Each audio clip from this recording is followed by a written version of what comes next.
어린이 여러분들 안녕하셨어요? 벌써 11월이 됐네요. 이제는 온라인 수업하고 또 대면 수업하고 우리 여러분들이 잘 적응하면서 공부 잘하는 것 같더라고요. 예, 올해 끝까지 잘 하시면 좋겠어요. 오늘 마태복음 말씀의 제목은 부려먹으려 하지 말고 섬기세요. 예, 어떻게 하라고요? 부려먹으려 하지 말고 섬기세요 입니다. 마태복음 33번째 시간이고요. 말씀은 마태복음 20장 20절부터 28절까지입니다. 네, 우리는 다들 남보다 높아지려는 마음이 있지요. 친구들보다 잘 나가는 사람이 되고 싶어요. 공부도 잘하고 얼굴도 잘생기고 실력도 좋고 성격도 좋은 그런 사람이 되고 싶죠. 남에게 뒤지지 않고 인정받는 사람이 되고 싶어요. 예수님의 제자들도 마찬가지였어요. 그들은 예수님을 믿었죠. 그리고 열심히 따라다녔어요. 어려운 일도 많이 했어요. 같이 고난도 많이 겪었고요. 그렇지만 다른 제자 친구들보다 내가 좀 더 높아지고자 하는 마음이 있었어요. 내가 좀 더 잘 나가고자 하는 마음이 있었다는 거예요.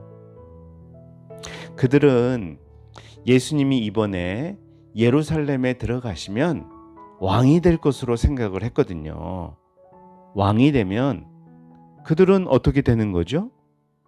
네, 그들은 개국공신들이 되는 거예요. 개국공신이란 말 아세요? 어떤 나라를 처음으로 열 때 그 나라를 세우는데 큰 공헌을 한 사람들을 개국공신이란 말을 하거든요.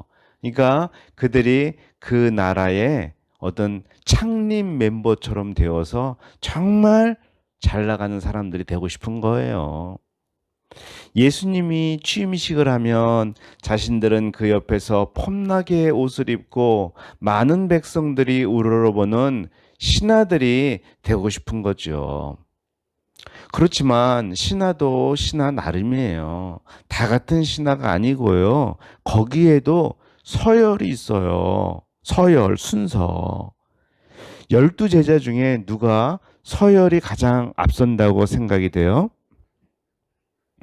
음, 베드로가 아마 가장 서열이 앞설 거로 생각이 돼요. 나이도 가장 많은 형님이었죠. 예수님이 그를 가장 앞줄에 세우기도 하셨어요.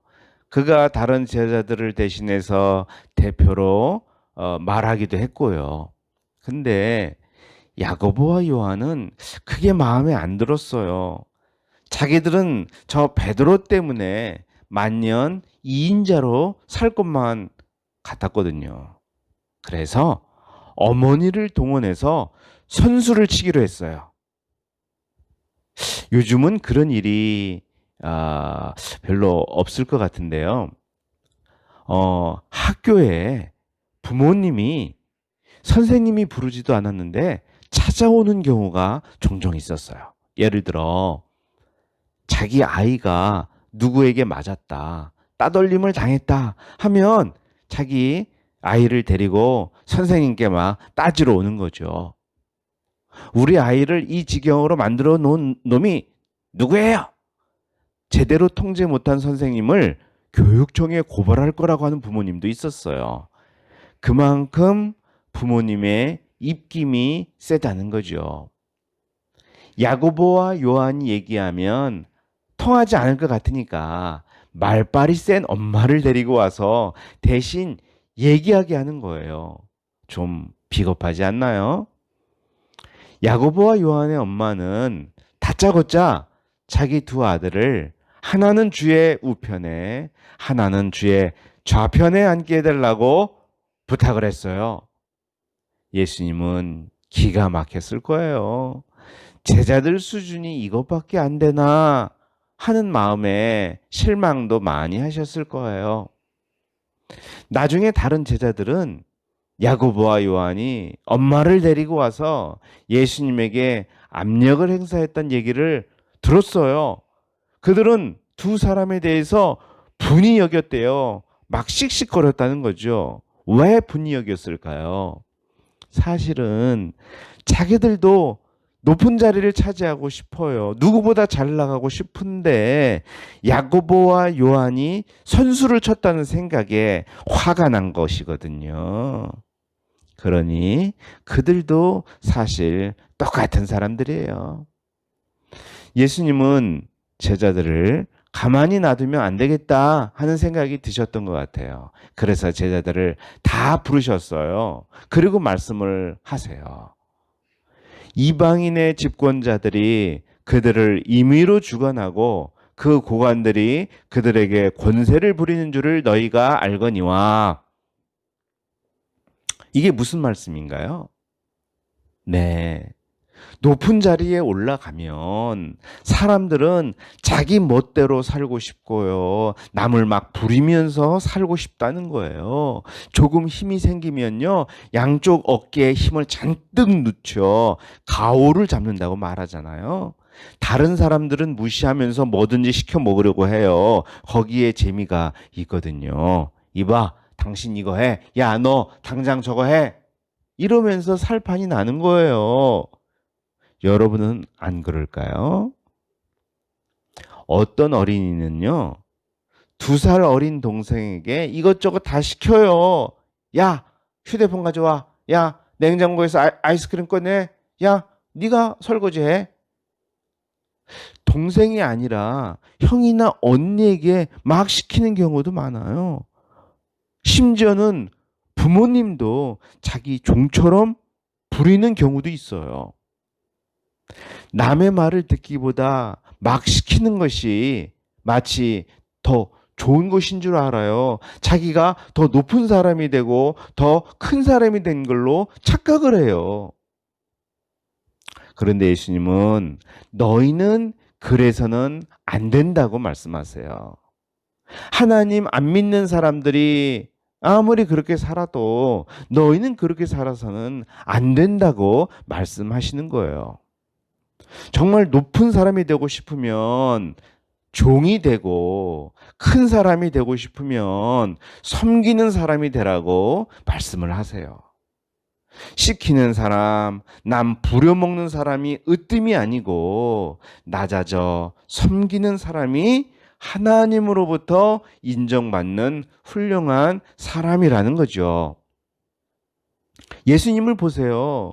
예수님은 하나님의 아들이시고 창조주시잖아요. 당연히 우리로부터 대접을 받으셔야죠. 그런데 예수님이 우리로부터 대접받는 삶을 사셨나요? 아니죠. 예수님은 이 땅에 오셔서 늘 종처럼 섬기는 삶을 사셨어요. 30년 동안 몫으로 사시면서 부모님을 잘 섬기셨죠. 또 제자들 발을 닦아주시면서 그들을 섬기셨어요. 나병 환자의 고름나는 얼굴에 손을 대시면서 치료해 주셨고요. 귀신 들린 사람, 미친 사람도 마다하지 않으시고 잘 섬겨주셨어요. 아무도 상대해 주지 않는 왕따를 당한 사마리아 여자도 극진히 섬겨주셨지요. 예수님은 섬기시되 자기 목숨을 많은 사람을 살리시는데 바치실 정도로까지 섬기셨어요. 그래서 마침내 십자가 위에서 돌아가신 거죠. 예수님의 낮아져 섬기신 것 때문에 저와 여러분이 구원을 받은 것이라는 것을 알아야 됩니다. 지난 2000년 동안 헤아릴 수 없이 많은 사람들이 구원을 받고 새 인생을 살게 되었어요. 바로 예수님 때문에요. 예수님이 만일 세상 왕들처럼 권력자들처럼 막 힘을 휘두르시면서 힘없는 사람들을 막 억누르는 삶을 사셨다면은 이런 구원의 많은 역사들이 일어나지 않았을 거예요. 이 예수님을 믿는 우리들은 예수님을 조금이나마 배우고자 해야죠. 닮고자 해야죠. 그러니까 부려먹으려 하기보다 섬겨야죠. 군림하려 하기보다 종이 돼야죠. 시키려고 하기보다 내가 해야죠. 솔선수범해야죠. 조금만 힘들 것 같으면 도망가지 말고요. 묵묵히 참고 감당할 줄도 알아야 되는 거죠. 내가 하기 싫은 것, 다른 사람도 하기 싫은 거예요. 청소하는 거, 심부름하는 거, 설거지하는 거. 사소하게 보이는 많은 일에서부터 우리는 내가 하고자 하는 마음을 가져야 돼요. 우리는 그렇게 말해야 돼요. 제가요, 잘 못하지만 해볼게요. 도와주실 거죠? 네. 이러한 자세로 우리가 살아가야 되는 겁니다. 사랑하는 여러분들 모두가 예수님을 배우고자 하는 마음으로 이러한 삶을 살아서 정말 하나님이 인정하시는 어린이들이 다 되기를 진심으로 기도합니다. 아멘. 선생님이 기도하고 마치겠습니다. 하나님 아버지, 감사합니다. 우리는 하나님 안 믿는 사람들처럼 다른 사람을 막 부려먹고 시키고 막 마음대로 살고 싶은 마음이 있습니다. 그러나 예수님이 그렇게 살지 않으셨고 우리는 그렇게 살아서는 안 된다고 가르쳐 주셨습니다. 저희가 예수님의 가르침대로 또 예수님의 보여주신 삶대로 낮아져서 섬기는 삶을 살도록 도와주세요. 우리도 많은 것을 할 수 없지만 조금이라도 솔선수범하고 적극적으로 할 수 있도록 도와주세요. 감사합니다. 예수님의 이름으로 기도합니다. 아멘.